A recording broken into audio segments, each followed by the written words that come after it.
school partnerships to engage our experts as temporary faculty to senior high and college students and ensure that we are making them ready and hireable talents. Currently, Amcor have partnerships, but not in Muntinlupa. We have partnerships in the provinces. So that's a challenge for us because when we hire these students, they still have to relocate, and that's the biggest challenge. So we're not getting 100% of them because not everyone can afford to relocate. So those are some of the challenges that we have. So I'm thinking that if we can find the engineers that we're looking for in Muntinlupa, then it will be a better position for Angkor. Next, skills development program. So more than the students, maybe there are already graduates that are looking for jobs. So maybe we can offer some seminars and workshops in partnership with the LGU, and then we'll have our experts do some trainings and workshops so that they can be upskilled before they apply. Next, to create a kamustahan session. So I'm thinking that there will be challenges for job seekers. So I think Muntinlupa may have a lot of job seekers that may have difficulties or challenges that we do not know of. So maybe if we can invite them and ask them what are the things that we need to do, improvements or adjustments that we need to do in our respective recruitments, I think that will be helpful. And then the last one is the challenge, equipment donation restriction. So this one, I just heard about this, that there are some machineries in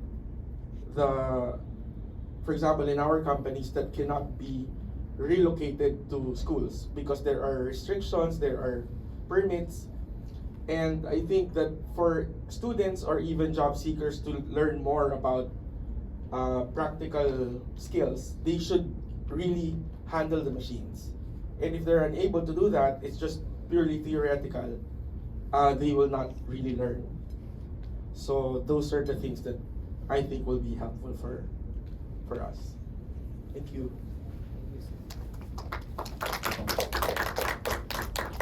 Thank you, Sir Carlo, for that. No, basically I like the idea of the handling the technology po na meron kayo kasi it's a knowledge transfer po, no, technology transfer din yung iniin natin. As I think this is a gap po na lumalabas din in our planning sessions. So knowledge transfer po. Okay? So I'll be guessing from Amcor again, sir, from Sir Arwin Dean Tolentino, sir. You have the pleasure to present your idea. Okay, good morning po. So I'm also from Amcor Technology. So my name is Arwin Dane B. Tolentino, and I believe what Sir Coco has said earlier. So yes, so we need to identify the school prospects. So it's the same lang nung kanina, mas Sir Coco just said a very detailed items. Okay, so we must identify school prospects or community that is weak with the business needs. So if Muntinlupa can offer engineers, we can hire more engineers within Muntinlupa. And if not, so we can go to other. Okay. So partnership with schools for the recruitment drive, boost and prioritize hiring paraphernalia within Muntinlupa. So if the Mbac or barangay can help us during the hiring process, like if we have city news or just what Miss said. So okay, so next.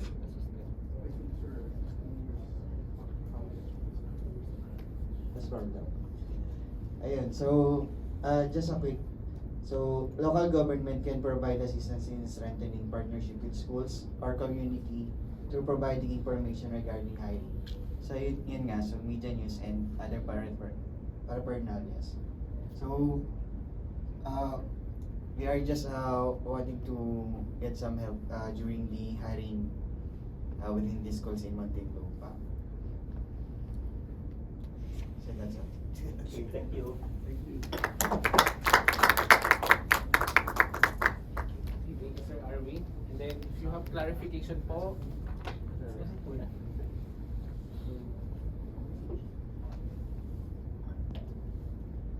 no.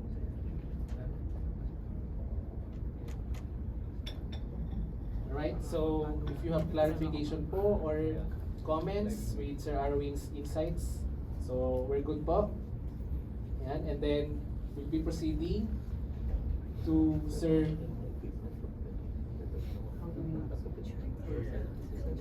Mr. Georgian Tanfo of Mbac. You will welcome, sir.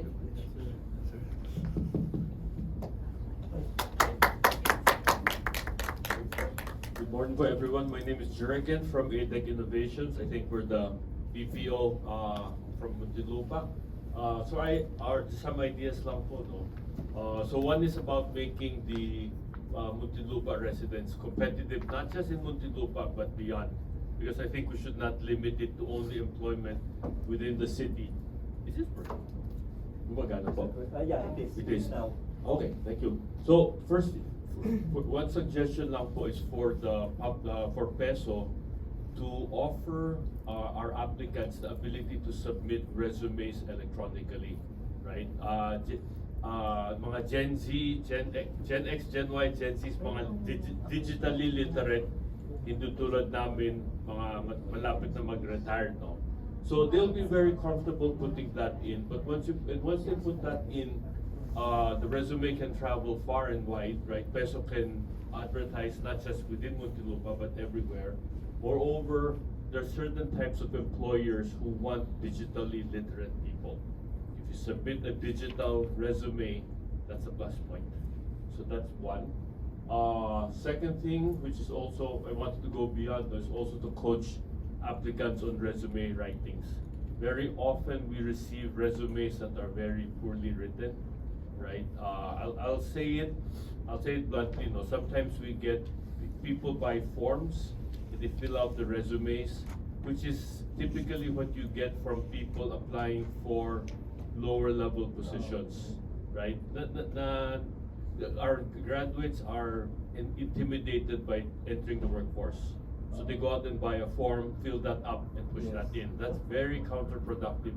You have to write your resume properly, put your photograph, sana maganda, right? I mean, there's a lot about conveying confidence. It shines through that resume. That's the first point of contact of any prospective employer. So anything you can do to help them, coach them on job seeking, CV writing, right? Speaking, eye contact, speaking skills, eye contact, projecting confidence. Those are all, I'm focusing on the softer skills because I'm sure the LGUs and the schools train on the technical, how to run the machine and all, but the ability to speak, deal with the customer, that is increasingly important in many service industries, from hotels to manufacturing, to be able to deal with foreign technicians and knowledge transfer. These are all important skills. One thing that Mbac could also provide the forum, right? Some of us could assist in providing people to teach a public school, a graduating class, right? All these skills, but we need the forum because we cannot, there's no platform for us to do that. We can teach them, and that's one way of ensuring the schools have some, Muntinlupa schools have an edge. One thing for the LGU, and this is not for us, unlike the tax, which I like, Ma'am Joanna, we love that very much. But we deal with a lot of fresh graduates, and very often, walang SS, walang TIN, walang SSS ID. I forgot to add one thing here, NBI clearance. It's a big pain to get. So if this, and we try to help our employees to get, we are only limited kasi private sector lang kami, wala kaming pool sa NBI.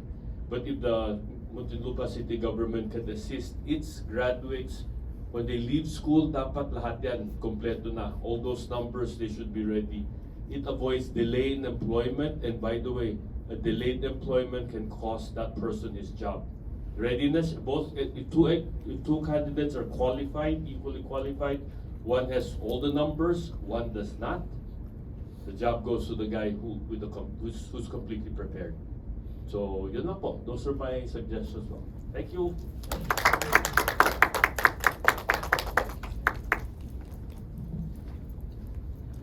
All right. Thank you, sir. Mr. Jurgen from ADE. Okay. Next will be Miss Sansan Pekson from Insular Life. All right.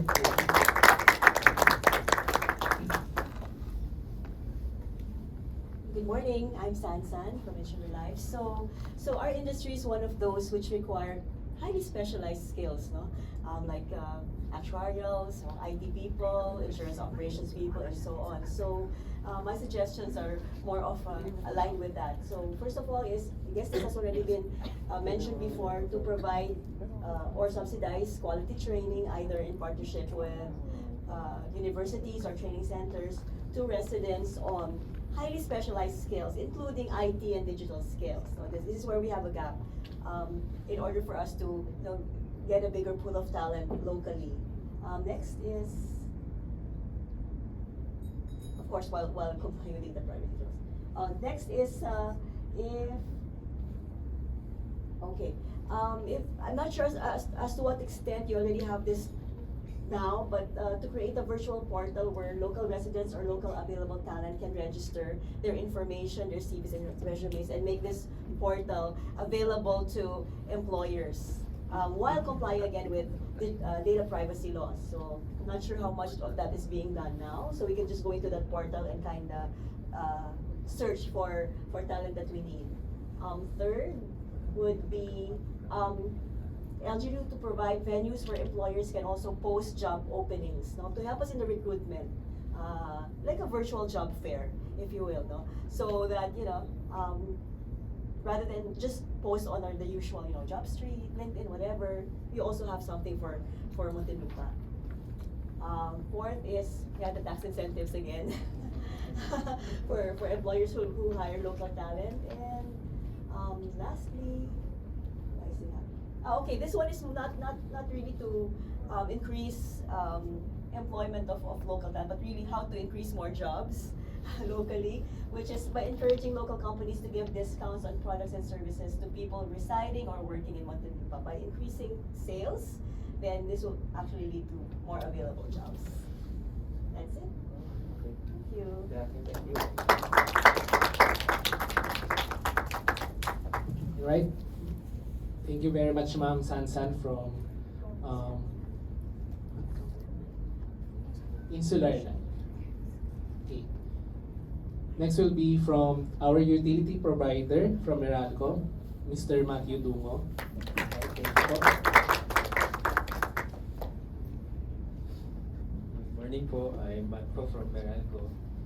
Two things lang naman po for Meralco. First is the Employee Retention Program. As Meralco is known as one of the top companies that fresh graduates wanted to work for upon starting their career.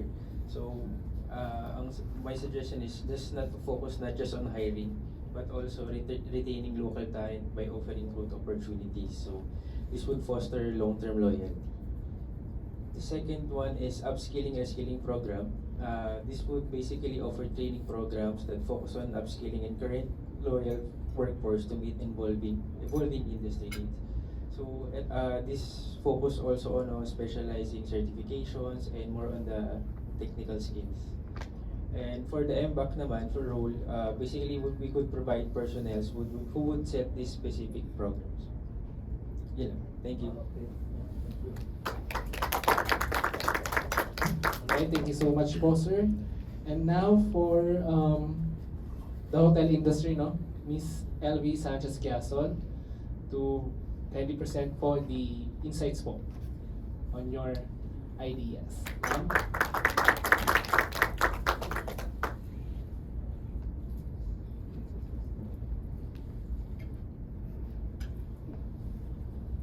Good morning, fellow catalysts of change, prime movers and shakers. Okay, for the inputs of the Bellevue, and I'll say na rin of is in alignment with the Philippine Chamber of Commerce and Industry. So firstly, we feel that there should be a survey, parang needs assessment. So we really have a voice, so you can hear from us what we really need. So that first, Needs and assessment from ano? You as needs respondent. assessment. You as a respondent. Yeah, Ah. and then you're supposed to do some assessment of what we need. So hear from us as the voice, diba? So what is the qualification each company would really need? The skills, hard and soft skills. After which, then sa academe, to check whether there's a mismatching on what they provide. And then number 2 is the awareness and capacity building. Can you roll it a bit? Ayan. Okay, awareness and capacity building activities such as seminars, competitions, and I put their competition because sometimes it brings out the creativity if you have them applied, or they can really air out, lalo na mga Gen A, B, C, whatever, their development for local, and then for them to be globally competitive. I should salute the LGU, especially the LAPO, for this initiative, that I think your thrust is really to develop our, to become globally competitive. So eventually, we're able to send our talent or workforce. I think what you want to do is create a brand that if it's Muntinlupa, these are the best of the best because we have competent people, so they're hired internationally, and hopefully they come back to our city for payback. And number 3 is compliance with the, there is an initiative, actually I proposed for the 70-30 during the forum with the council. I was telling them that we should push for the 70-30, 70% of which should really come from the Muntinlupa, for the reason that because we're from the hotel industry, it's a 24-hour service. So there are times when there would be a typhoon or like any calamity, and we're unable to get the workforce that we need because they couldn't come because of the flood, etc. But can you imagine if they're just just by bike or just walking, just within the city? It saves also, you mentioned it, on the carbon footprints. This was an initiative since 2016, but we weren't, maybe we should lobby talaga that we should have that 70-30, but like I believe with what Ms. Joanna told us, it should be incentivized. Talagang meron tax incentives. James, talaga, I told you that before. Tax incentives, because for the sustainability of the respective businesses, we should be given that, not just incentive, I think, not that you owe it to us, but then we should be given consideration because we're supporting that way if we prioritize the residents of Muntinlupa. But the reason I understand, that's why we're not able to get solely from Muntinlupa, is because of the skills, the competitiveness, availability of the competitiveness, and there's a lot of mismatch. Like before, di ba, we really naman had so many, like Floor, in Mr. Camigla. They wanted to hire engineers, or at least mga from the engineering field, from Muntinlupa. But they get from Cavite, they get from Makati, because wala ngang school. And eventually, when we proposed it during the, together with Mayor, now Congressman Fresnedi, and he was very action-oriented, he came up with that school. So we're hoping something like that, like maybe we can, wala pa ako doon, yeah. Okay, number 4, let's see. Yeah, okay. I'll go to that later. Ito muna. Lobby with the CHED or the DepEd to incorporate in curriculum alignment with the UN SDG. If we review the UN SDG, this one will really go to the keyword sustainability. So it covers everything already.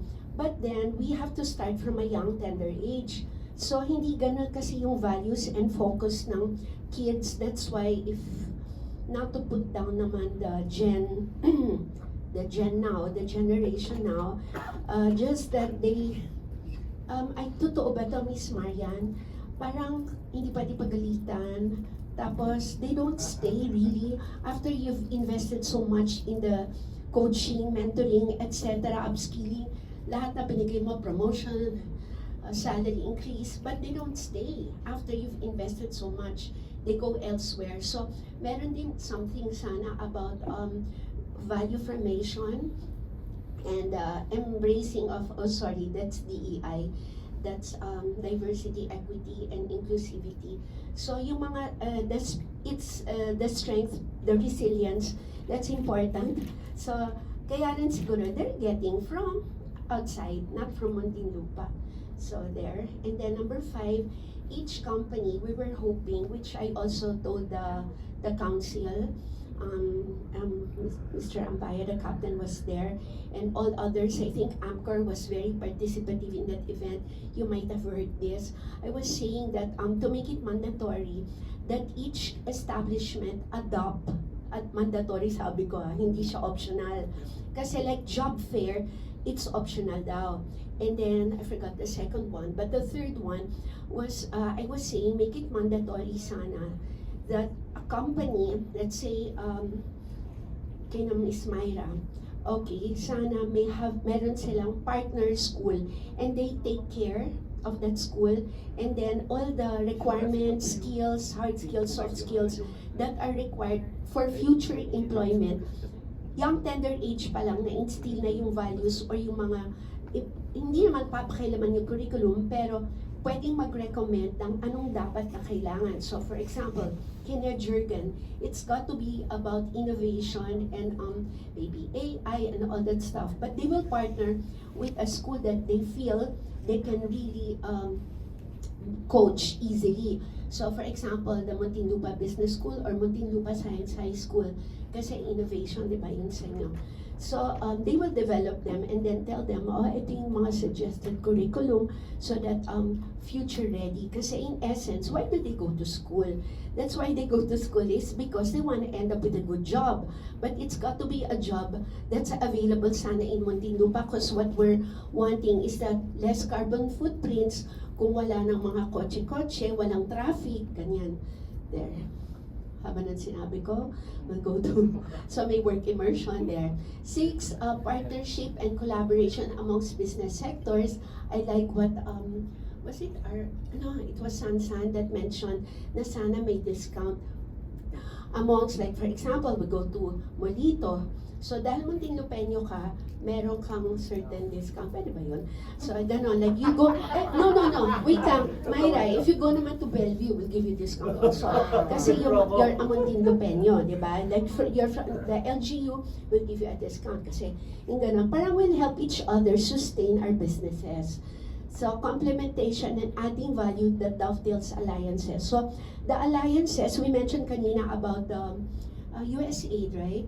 The USAID, so we can partner with others. Parang we will be sharing our contacts with the others para everybody, it's the whole group that flourishes. It's not lang like, example, I have a contact and then Bellevue lang siya speaker, maybe we can invite the others in the group and then together we will rise. And then number 7, colloquiums using talents and speakers from Muntinlupa. So, like many here, I've heard they're very engaging and obviously very intelligent and knowledgeable in their respective skills.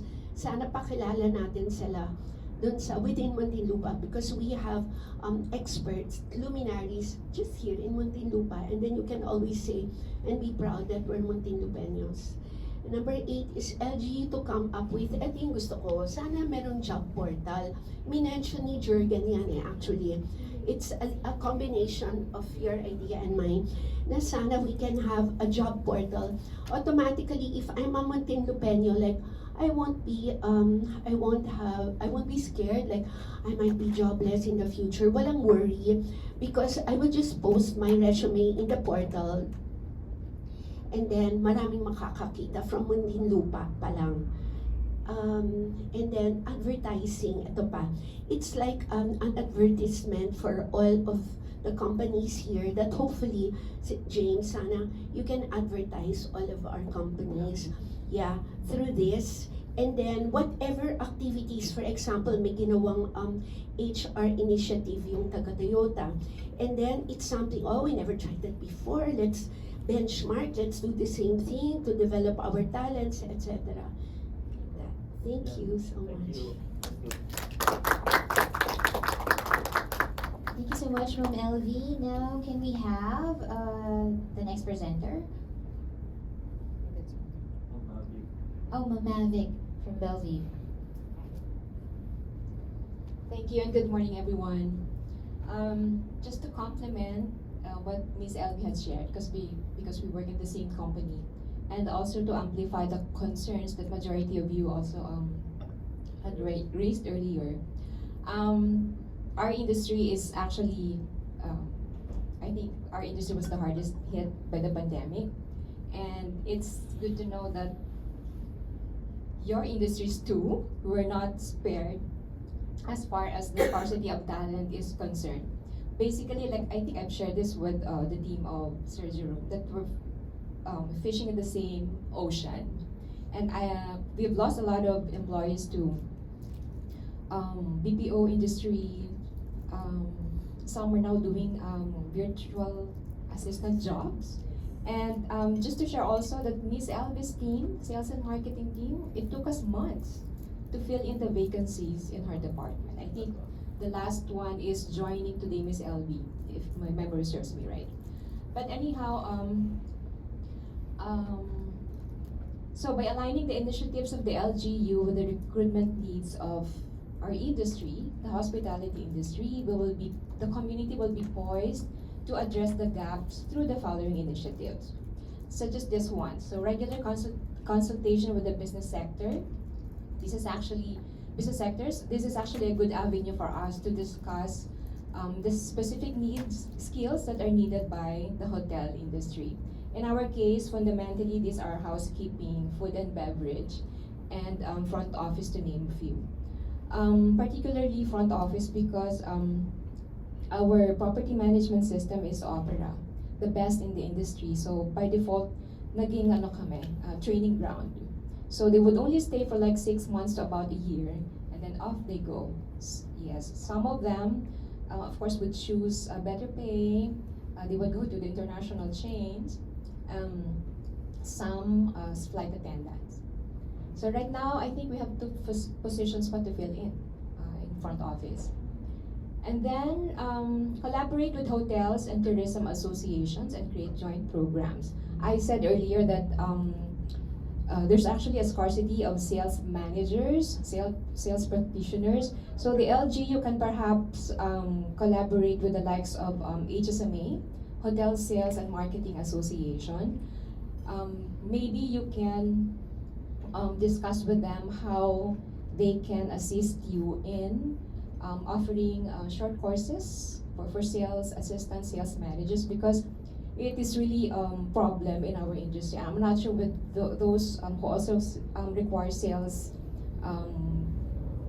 positions in your respective industries, but in our case, it's been a long-term issue. And then I think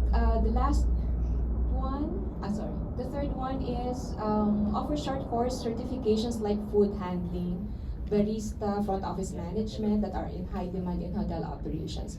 I don't know if you have that existing, Sir Jerome, but that would help our industry really greatly. Can you help in the faculty, in teaching the Yeah, your no staff problem. also? Yeah. Sorry, almost forgot. MCTI actually was invited by our team. They went to the hotel yesterday. They met with our MIS head and also our HR team. So we're trying to come up with initiatives that can benefit both of us in terms of this initiative of yours. And it's also in relation to the 7K agenda of the mayor, which we fully support. And I think we're on our 4th in terms of the 7Ks. that we're trying to work alongside the city government of Muntinlupa. And then I think Miss LV and also Miss Telson share the localized job matching portal where hotels and other industries can post vacancies. So let's leave it to the experts. I'm a digital immigrant. I don't know how you guys are gonna do it. But anyhow, so those are just some of the ideas that I'd like to share with you. And it's really such a nice avenue for us to share what the resources and what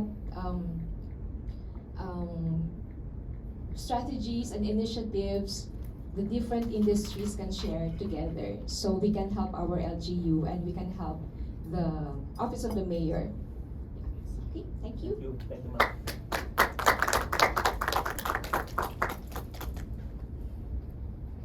Thank you, Mavic, for that very nice inputs po. So we have next we have Miss Mavi Palitbik from Toyota Alabang. You have the floor.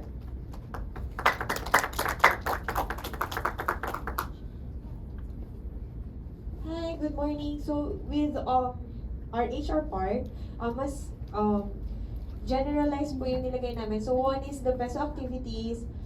We would like it to be well marketed, both in-house and job fair activities, because we've been attending the job fairs, but there's a low rate of attendees eh. So medyo mababa po yung mga applicants na uma-attend. So with that, mas mababa rin po yung hiring rate namin. So with the second one is boosted employment portal, because I've been hearing other employers is not aware, but we joined a job portal of Muntinlupa before. But yun nga, ang concerns din naman po namin is there's no CVs to screen. Wala kaming, even though we posted our hirings, no one was sending their CVs. So medyo mababa yung, or maybe hindi ganon ka knowledgeable lang everyone regarding the job portal. So the third one is tie-ups with schools for partnerships, offer trainings or seminars that will help graduates in landing a job. So one thing is of course the internship, because there's gonna be a higher rate of hiring upon finishing their internship, and then maybe inviting other employers to attend some seminars for the schools to help new graduates know what kinds of industries are here in Muntinlupa, which is there's a lot of industries here. And then I think that is my last. Sorry, yeah. Thank you.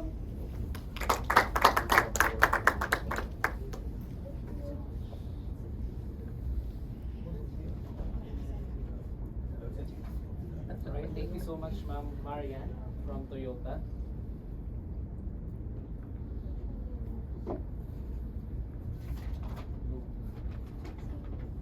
So, Miss Myra, no?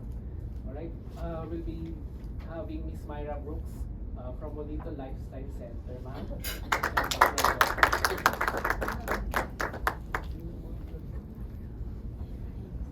Hello.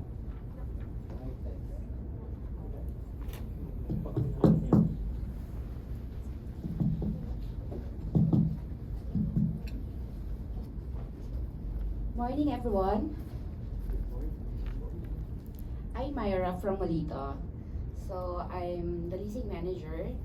I'm the one in charge in selecting and making sure that we have all kinds of restaurants that most of the Muntinlupeño would look for, and that go as far as BGC or Makati. So I remember meeting Sir James after our first Mbac meeting in our office, and I have already discussed with him the challenges that our tenants usually encounter, which is it's a challenge for them to really acquire talents from within the city. So most of them comes from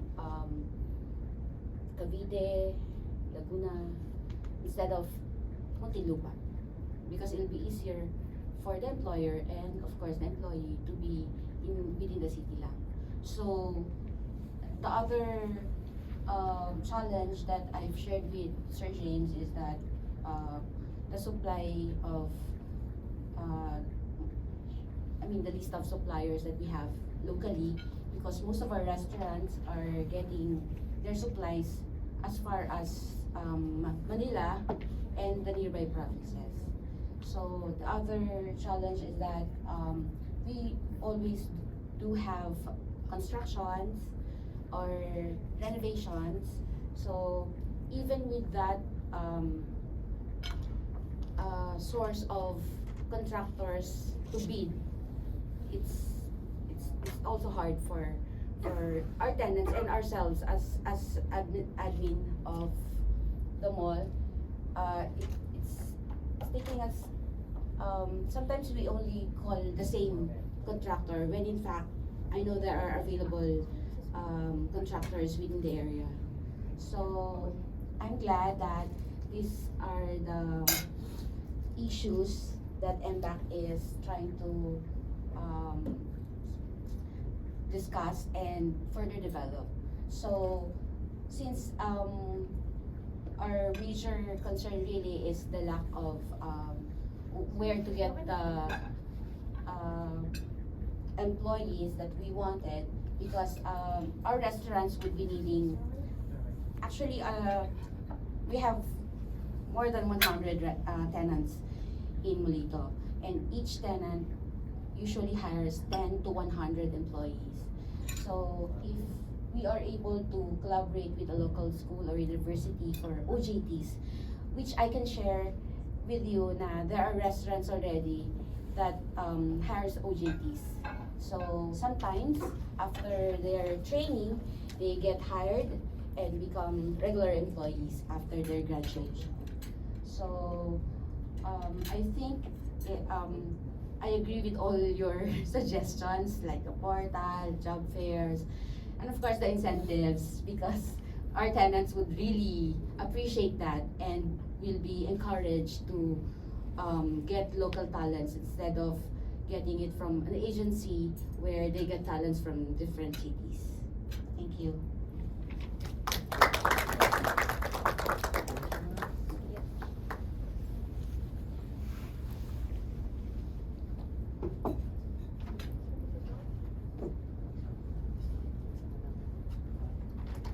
Hello.